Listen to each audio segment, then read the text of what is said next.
How's everybody going? Hope you're going good. I've been asked to make a video breaking down how I produce one of my tracks. So I'm going to make something from scratch here and I'm going to walk you through the process. Hopefully there's some cool tips and tricks I can give you to sort of make your own producing journey a little bit easier. I've been doing this for it's nearly 10 years now, so I know a thing or two, but there's still a long way to go. So I typically start off with a leading melody, and my favorite plugin for this recently is Serum.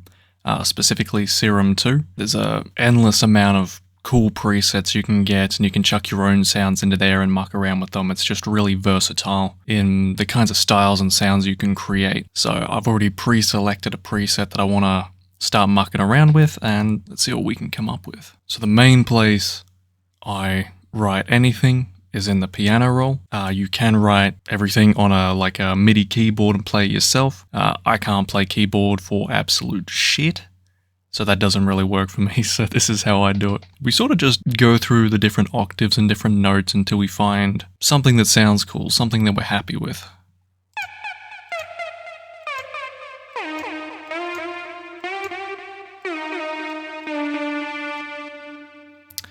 I kind of like that, honestly. So let's drag that out to a quarter of a bar. Now, a good point for creating melodies is keep it simple, especially the start when you're first making one. Keep it dead simple, just some straight chords, and then you can come back in afterwards and all this little flair and make it more interesting. But if you try and make it crazy and complex out the gate, it's kind of like too many cooks in the kitchen, tends to become a mess, at least for me. So I work better when I simple foundation, build upon that. So let's drop that down. Let's see what this sounds like.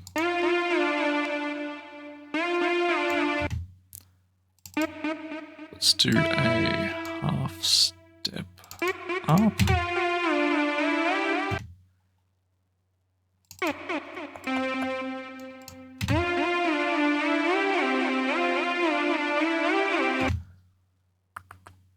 Now, I typically try and make my melodies a couple of bars long with a bit of variation in there.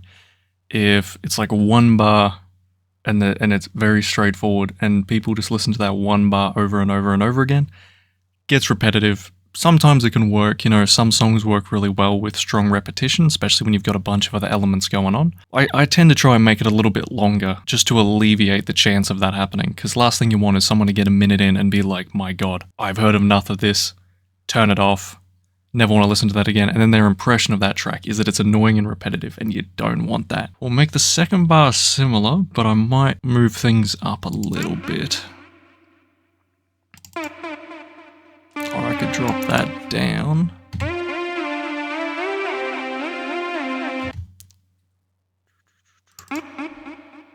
Another half.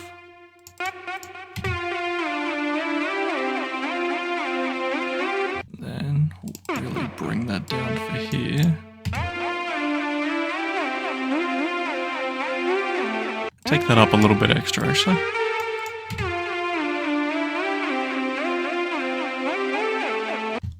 I kind of like that. I think that's cool. It's got a kind of spacey vibe going on. If you're doing a melody, right, and let's say got a note here, and you want like a 3-note hit. You see this very typically in like piano stuff. To place it directly under it on the next white section is not going to sound very good. So what you want to do is leave a section in between, and then if you want to do another one below that, I tend to leave 2 in between. And now you can sort of reverse those if you want, so you've got 2 spaces between the middle one, and then a singular space between the middle and the bottom one there. Sorry for blasting out your ears. And that's typically how I learned how to structure chords. And then if you want to add little variations to it, like,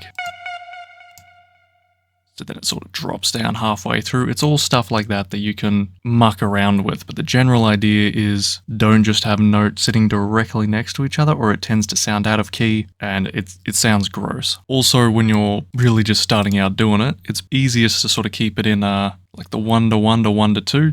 That's a quarter. That's a good size, where you bring it to the middle. That way you're either always hitting on a key or a main beat or a middle of the beat. And that's the easiest way to structure it, so everything sort of flows nicely when you're beginning. You don't want to get too much into doing stuff on off beats and then it all just goes into a jumbled mess. So we've got this little melody here. I'll see if I can't make it a little bit more interesting.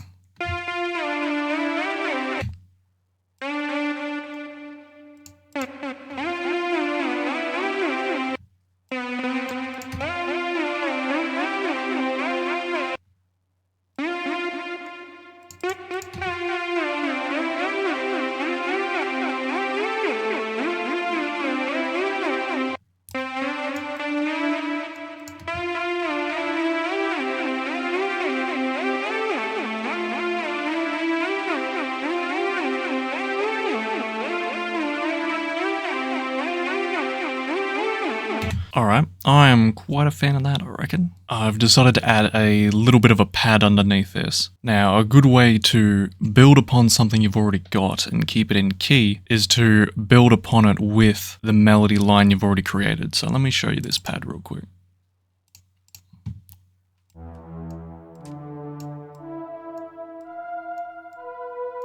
You know, again, very spacey. So I'm just going to copy this and chuck it down there.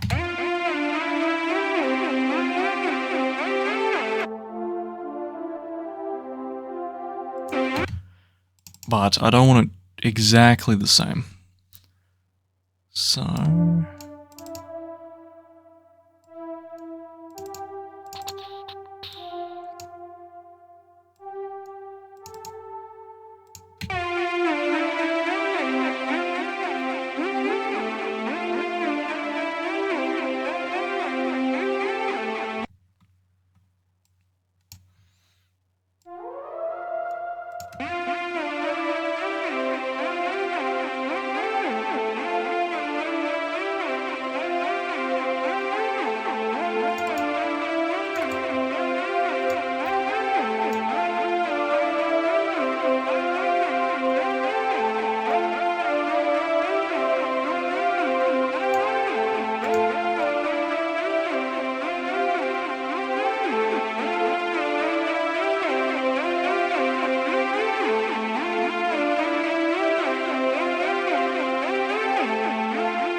So what I did there is I doubled the pad and then I panned it about 35% both left and right. I really love doing that. It's probably one of the more signature things I do as a producer is I'm always panning at least one thing and doubling it. You've kind of got to think of all your instruments as like a half circle. And the lead melody right now is smack bang in the middle. And the more you pile things on top of that, the more the frequencies within that have to fight each other to be heard. And it becomes more of a muddled mess. So if you pan things both sides, especially when you got a good pair of headphones, you can hear the dead set melody, but then you can also hear the pad atmosphere around the edges. It both adds more depth to it and also helps you with the mixing process, because if you just stick everything on top of each other and then you're trying to volume adjust that to sound good, you're going to be here all day and you're not going to get the best result you can. So always, if you feel like something needs to be split and panned, give it a go. If it sucks, revert it, keep going.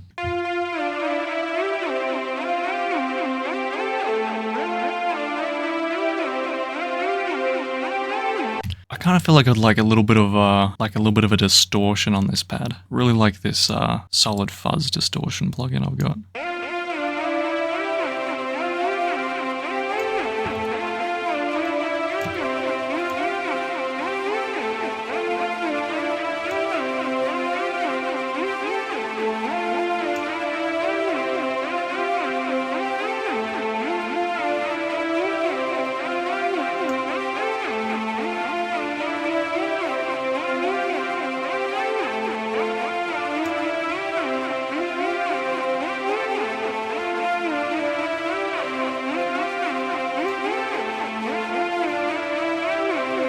And again, that little bit of distortion, it's a bit of extra texture to the soundscape, especially when you're just putting virtual instrument sounds on top of each other. Sometimes it can sound it sounds a bit artificial, there's not a lot of depth to it. It sounds quite basic, it doesn't have any real flair. That's where I like using little bits of distortion here or there to add a gritty depth to it. Makes it stand out a little bit more to me. So now I've got this bass preset that I think is pretty sick.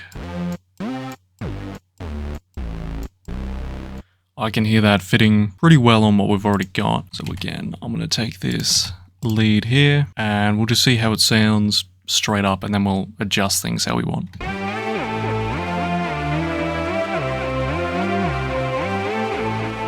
Not a terrible start, I'll say.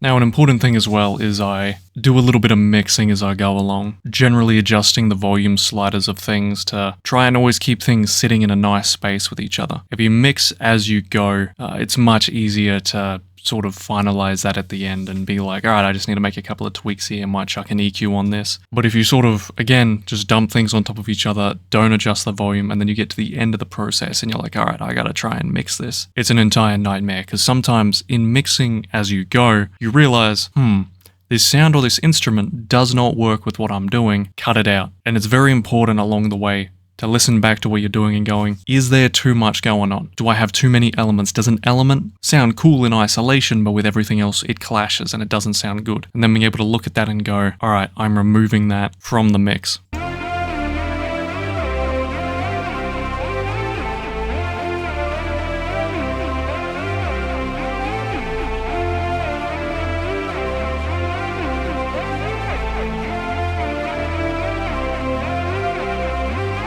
Now, before I get into doing any of the drums or nothing, I want to put a little counter melody onto that. So I'm going to look for a cool little pluck preset or something like that. All right, we've got this cool grand piano one now. That we're going to use as sort of a offbeat counter melody thing. Definitely worth naming all your tracks to actually keep it clear and organized. So once again, working off where we started.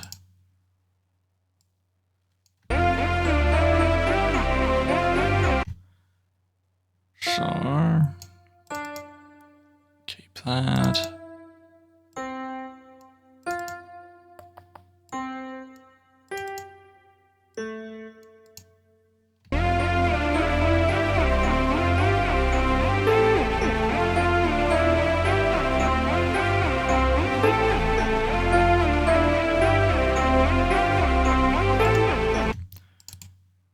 Again, I think I'm going to duplicate and pan this over. Much stronger than the pad though. I want this to be about 55% both sides.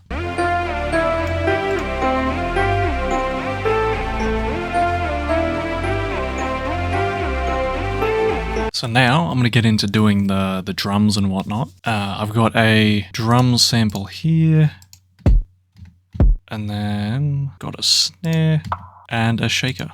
So I'm going to go through and do each of these sections. I usually start with the kick, but you can probably just do your snare first, honestly, depending on how you want to do it. If you're going off a more traditional, like drum-based style, you would probably put your snare on the 2 and the 4. But if you're doing it with more of a hip-hop style, they tend to have the snare on the 3. But that's entirely up to you. You can also just do crazy shit. So I am going to chuck this on 2 and the 4.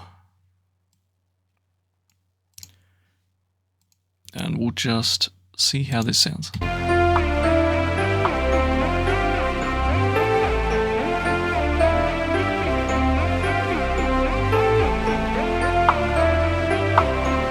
what I tend to do is I can come in and consolidate this into one loop. Make sure that's on looping mode.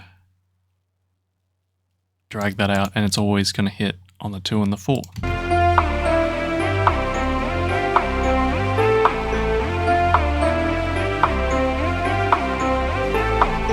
So now we can start mucking around with our kick.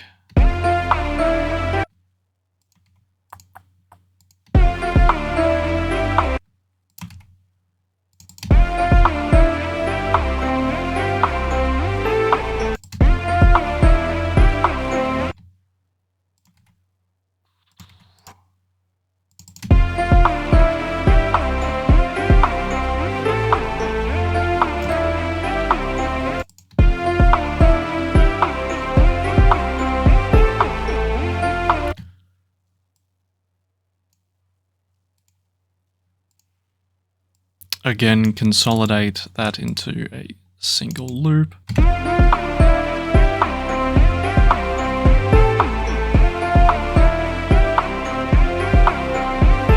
I like to have my kicks sort of follow the general progression of the melody. You sort of get used to going, you know, that's a good spot to put a kick. You know, the melody might dip here, so it'd sound good if a kick came in here or slightly afterwards on the offbeat. It's all practice. When I started doing kicks especially, it was a mess, and I wasn't doing very good at making catchy rhythmic things. One tip I do that I really enjoy is putting kick right here just before the snare, so you kind of get that doots sort of feel. It helps give it that little bit of motion, that little bit of movement, keeps things from feeling stuck, I guess. You want your beats to sort of have a groove to them, you know, especially when you're doing dance music, because you want people to listen to it and want to move.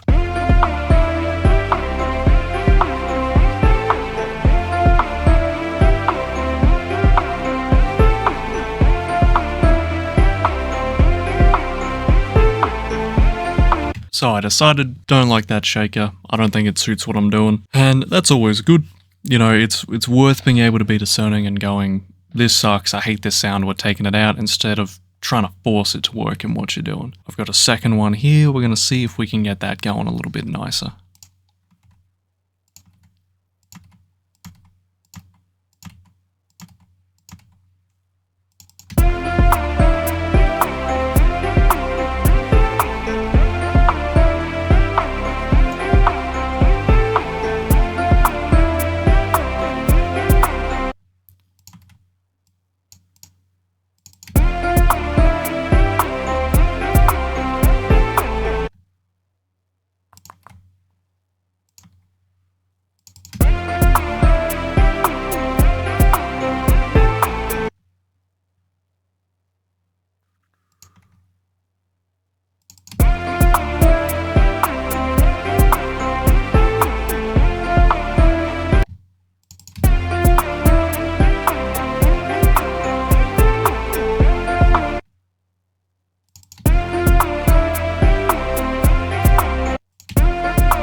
I'm happy with that.